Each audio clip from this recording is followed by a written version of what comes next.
What's good, homie? Hope you're having a wonderful day and a good week so far.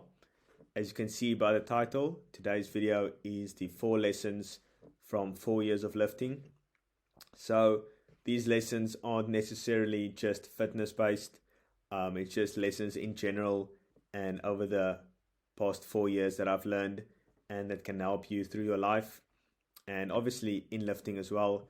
But most things I've noticed from lifting you can incorporate in your daily life as well, and it will also help you. So yeah, this is just basically a shortcut video that if you can learn right now, you'll be much further ahead. So yeah, first slide is obviously a quote, as you know. Body of an athlete, mind of a stoic, spirit of a warrior. So if you have these 3 things, right, you're pretty much set. Any obstacle in life, easy. Remember these 3 things. It's all you need. So yeah, let's go on to the first lesson. So lesson number 1 that I've learned is responsibility. So I believe the gym is the ultimate Red Bull. It's basically the cornerstone of cause and effect. For every action you put in, you will get an equal reaction or effect out. So every rep you do, every set, every workout, you will reap the benefits from it. And that's the same with life. Every cause you put into action, you'll get a equal and opposite reaction. So that could be working on your business, working on your studies, everything. Every cause you put in, you will reap the benefits from it. So, and the gym really teaches you that, because obviously if you don't put in the effort, you're not going to see much results. So, and also you really got to want it bad. No one really gives a shit if you want to get jacked and shredded. Like, no one cares. I mean, most people even want you to be out of shape so they feel better. That's just a harsh reality. So yeah, you got to want it more than others don't want you to want it. So if that makes any sense. But yeah, that's lesson number 1.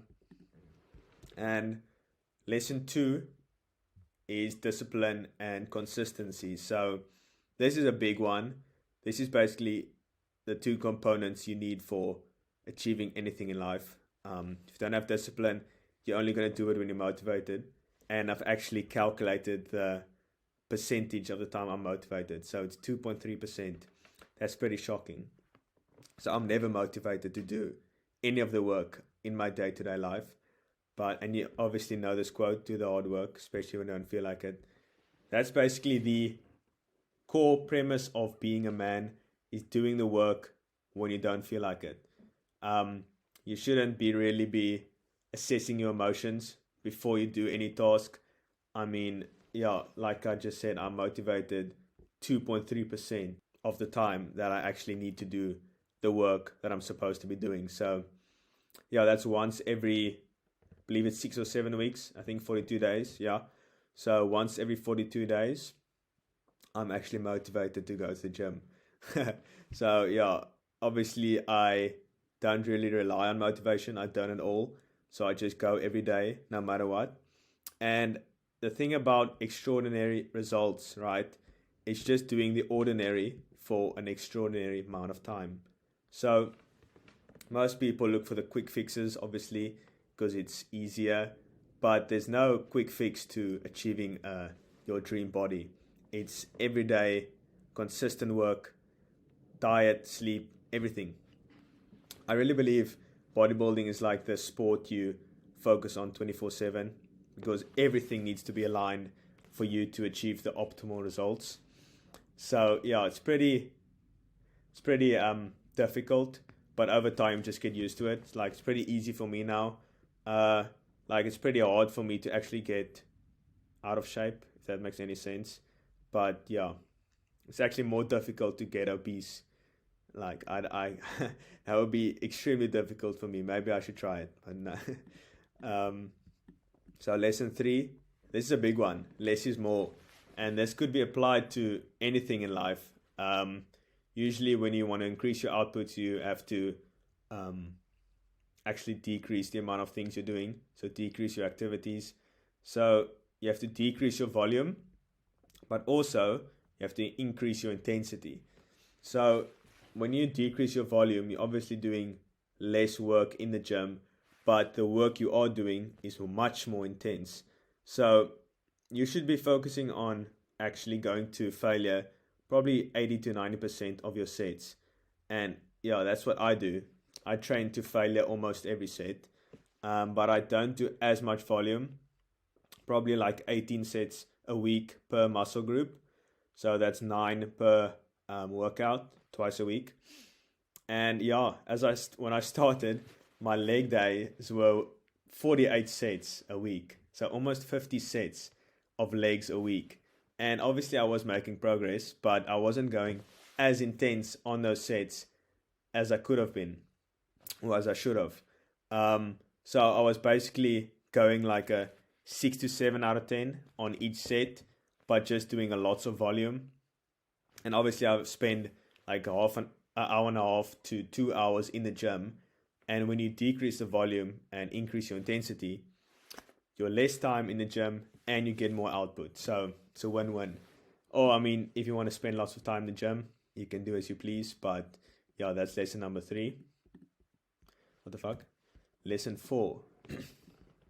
You always got probably got a few more left in the tank.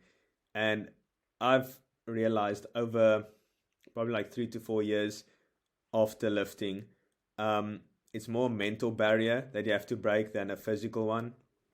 So when you're training, your muscles only stop when your mind thinks it's painful.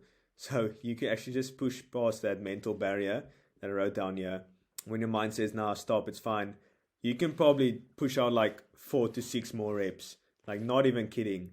You can go much harder than you think. And here's a test for you. So in the gym, when you do an exercise, I want you to go to ultimate true failure, where you're basically crying on the leg extension. So that's when you know you've gone to true failure. So mentally, you know how hard you can go. So when you say to yourself, "Oh, I went to failure," but that's not the same intensity as when you've gone to true failure. You know you've got more left in the tank. So yeah, basically when I train to failure, I know how many reps I've left to actually achieve true failure. So I know RPE 8, I've got 2 left, RPE 9, 1 left, whatever. But most of the time I just go to RPE like 11 or 12, past failure. Yeah, past failure training is pretty intense, but after a while, it's what you have to do to make progress. So yeah, I've got a bonus video for you from Tom Platz, which is pretty cool.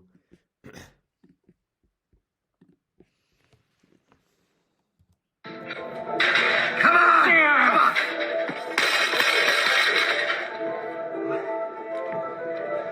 Congratulations. You achieved failure. Failure has been achieved, thank God. Now, the only place to go from failure is to win. You have to achieve failure. You have to take it that far. Nobody wants to go that far. It's too scary. But you know something? I got news for you. That's where winning is. It always has been. Nothing's changed since nothing. Jose, that's some motivation for you to eat your leg days and go that extra mile, because that's where winning is formed. It's past failure. And most people don't want to go to that level because obviously it's scary and it's very intense. But sometimes you just have to go to that extreme to know what you're capable of. And I think Andrew Tate said this quote. He's like, if you do the impossible, you'll never doubt yourself again. So yeah, that's my video for today. Hope you enjoyed it. Leave a comment down below of what you thought of the video and how I can improve and all that good stuff.